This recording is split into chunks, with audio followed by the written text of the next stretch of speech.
महाराष्ट्र निदेशालय के ADG एनसीजी major general विवेक त्यागी ने नागपुर दौरे के दौरान मीडिया से बातचीत में कहा कि नागपुर सिर्फ भौगोलिक रूप से ही नहीं बल्कि राष्ट्रीय विचार और विरासत के स्तर पर भी बेहद महत्वपूर्ण शहर है।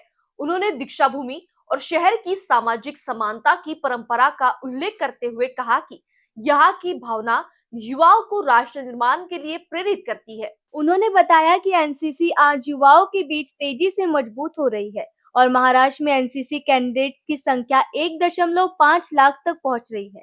खास बात यह है कि इसमें 55% लड़कियों की भागीदारी है, जिसे उन्होंने एक सकारात्मक बदलाव बताया। एडीजी त्यागी ने कहा कि आज के समय में सिर्फ शारीरिक फिटनेस ही नहीं, बल्कि सोच, अनुशासन और रेजिलियंस भी जरूरी है और एनसीसी इन सभी पहलुओं पर काम कर रही है। उन्होंने बताया कि महाराष्ट्र के कैंडिडेट्स रक्षा सेवाओं में चयन करने के मामले में अग्रणी है। कई यूनिट में 100% कैंडिडेट्स ने आर्म फोर्सेस में सफलता हासिल की है। उन्होंने आगे कहा कि एनसीसी अब ड्रोन ट्रेनिंग, साइबर ट्रेनिंग और एडवेंचर गतिविधियों पर भी फोकस कर रही है। पुणे में ड्रोन ट्रेनिंग को बढ़ावा देने की योजना है, वहीं आने वाले 1-2 महीने में कैंडिडेट्स के लिए साइबर ट्रेनिंग भी शुरू कर दी जाएगी। मेजर जनरल त्यागी ने बताया कि हाल ही में ऑपरेशन सिंदूर जैसे अभियानों में भी हजारों एनसीसी कैंडिडेट्स ने सक्रिय सहयोग दिया, जो युवाओं की शक्ति को दर्शाता है। हालांकि उन्होंने यह भी स्वीकार किया कि राज्य में एनसीसी के लिए इंफ्रास्ट्रक्चर की कमी एक बड़ी चुनौती है। उन्होंने कहा कि महाराष्ट्र में अब तक समर्पित एनसीसी अकादमी का अभाव है, लेकिन राज्य सरकार के सहयोग से भविष्य में इसे विकसित किया जाएगा। साथ ही उन्होंने कोंकण क्षेत्र में तीसरी अकादमी स्थापित करने की इच्छा जताई। उन्होंने कहा कि मुंबई जैसे बड़े शहर में भी कैंप चलाने के लिए पर्याप्त सुविधाएं नहीं है, लेकिन जहां-जहां संसाधन उपलब्ध है, वहां प्रशिक्षण जारी है।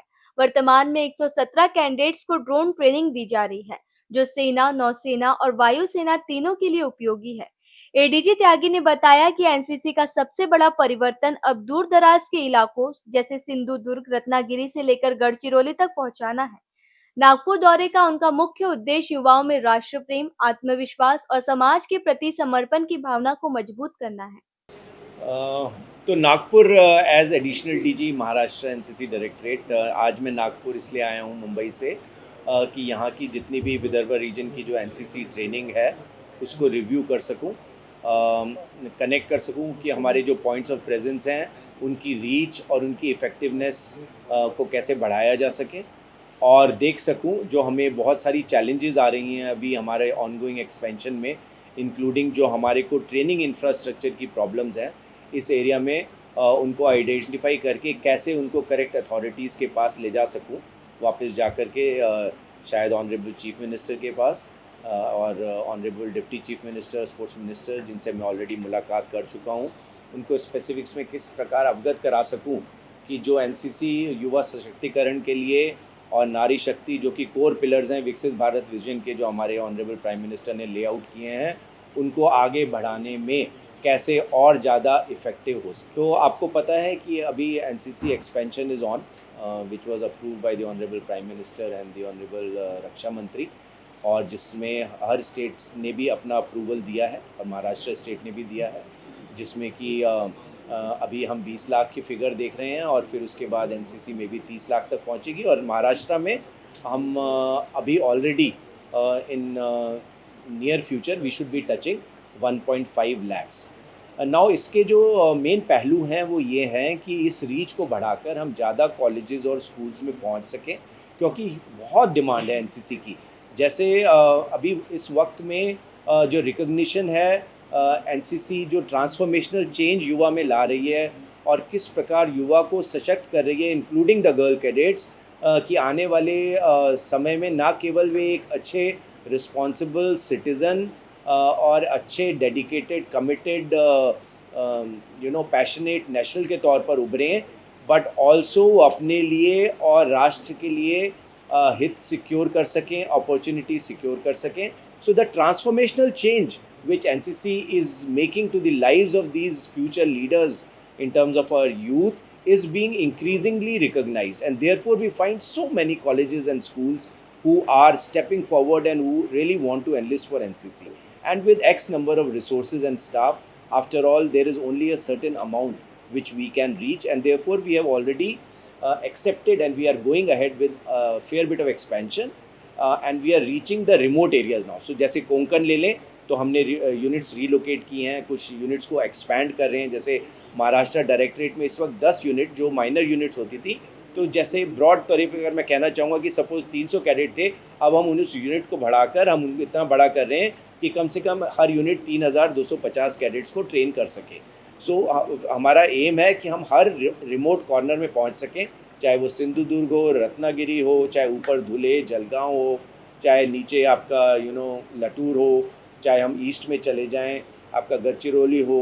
सो aim is to reach and have our footprints in all these remote areas and make a difference to the lives of the youth where they are denied with such opportunities and secure better opportunities for them. तो expansion के अलावा the intent to secure greater opportunities and also to introduce them to the modern technology. We have earmarked Nagpur. Nagpur C is very central. You see, if the spirit of Nagpur is very well aligned to what NCC intends to achieve, and that is why I am very keen that a center of excellence and academy comes up in Nagpur, because the entire concept of discipline, equality, social justice, unity, commitment to society, all this is very well aligned to traditional thought of Nagpur, which drives the vision also at the national level. So it's very important, therefore, that this drone training hub which we are intending to create here actualize. In fact, it's already actualized. We are now expanding the scope of it so that यहाँ पर drone training दे सकें हम, ना केवल महाराष्ट्र के cadets को, जो बाकी भी ट्रेनर्स हैं उनको ट्रेन कर सकें. और इसके अलावा हम काफ़ी मात्रा में कोर्सेज और कैप्सूल्स इंट्रोड्यूस कर रहे हैं जिसमें हम अपने कैडेट्स को साइबर ट्रेनिंग दे सकें. और ये साइबर ट्रेनिंग ना केवल बेसिक साइबर ट्रेनिंग है, it's about cyber orientation. It could be even to the next level of teaching them about cyber security aspects, how to secure their networks, how to be aware about what all kind of hacking and all happens, and how to be able to be at least a basic cyber defender. तो ये भी चीज़ें हैं जो कि हम introduce कर रहे हैं. और क्योंकि हमें एकेडमिक और एनसीसी करिकुलम में बैलेंस रखना पड़ता है, तो इसके अलावा बेसिक चीज़ों को भी, जैसे कि अपने शरीर की basic fitness, because you cannot succeed in this life if your own body is not fit. So being fit in body and being agile in mind is also very much part of the NCC curriculum, and उसमें भी हमारा काफ़ी जोर है. Thank you.